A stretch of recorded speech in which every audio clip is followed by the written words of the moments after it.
ఢిల్లీకి వెళ్లనున్నారు. ఆయనతో పాటు మంత్రి లోకేష్ కూడా వెళ్తున్నారు.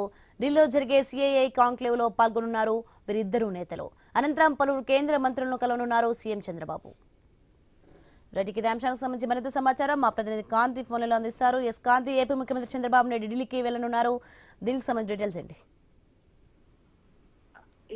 సోని, ఏదైతే ఈ రోజు అమరావతిలో సిఆర్డీఏ కార్యాలయం ప్రారంభోత్సవం తర్వాత ఢిల్లీ పర్యటనకు వెళ్లనున్నారు సీఎం చంద్రబాబు నాయుడు.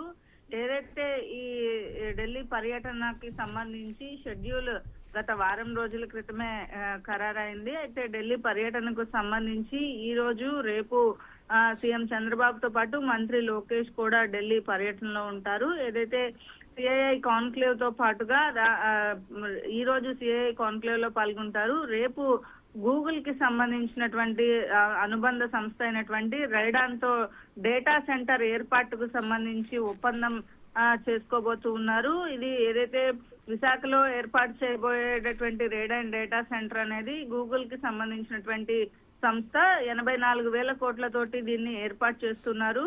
అయితే ఈ పర్యటనలో కేంద్ర మంత్రి అశ్విని వైష్ణవ్ తో పాటు దీనికి చంద్రబాబు లోకేష్ సమక్షంలో ఈ ఒప్పందం అయితే జరగబోతోంది. అయితే ఢిల్లీ పర్యటనలో భాగంగా ప్రధానమంత్రి మోడీని కూడా సీఎం చంద్రబాబు కలిసే అవకాశం ఉంది. 13 అంటే ఈ రోజు మధ్యాహ్నంకి ఆయన ఢిల్లీకి చేరుకుంటారు. ఢిల్లీ నుంచి వెళ్ళిన తర్వాత ఆయన పిఎం అపాయింట్మెంట్స్ ని బట్టి అంటే 16వ తేదీన ఆంధ్రప్రదేశ్ కి పిఎం వస్తున్న నేపథ్యంలో దానికి సంబంధించి కూడా ఆయనకు ఇన్విటేషన్ అంటే జిఎస్టీకి సంబంధించినటువంటి సభలో పాల్గొనేందుకు మోదీ వస్తున్న నేపథ్యంలో ఆయనకు ఇన్విటేషన్ ఇచ్చేందుకు కూడా ఆయన వెళ్లి కలవనున్నట్లుగా తెలుస్తా ఉంది. అయితే ఈ గూగుల్ డేటా సెంటర్ ఏదైతే ఉందో అది అతిపెద్ద ప్రాజెక్ట్ గా ఉన్న నేపథ్యంలో ఈ ప్రస్తుతం ఢిల్లీ పర్యటన అనేది కీలకంగా మారింది. Soni, right, thanks for the information Kanthi.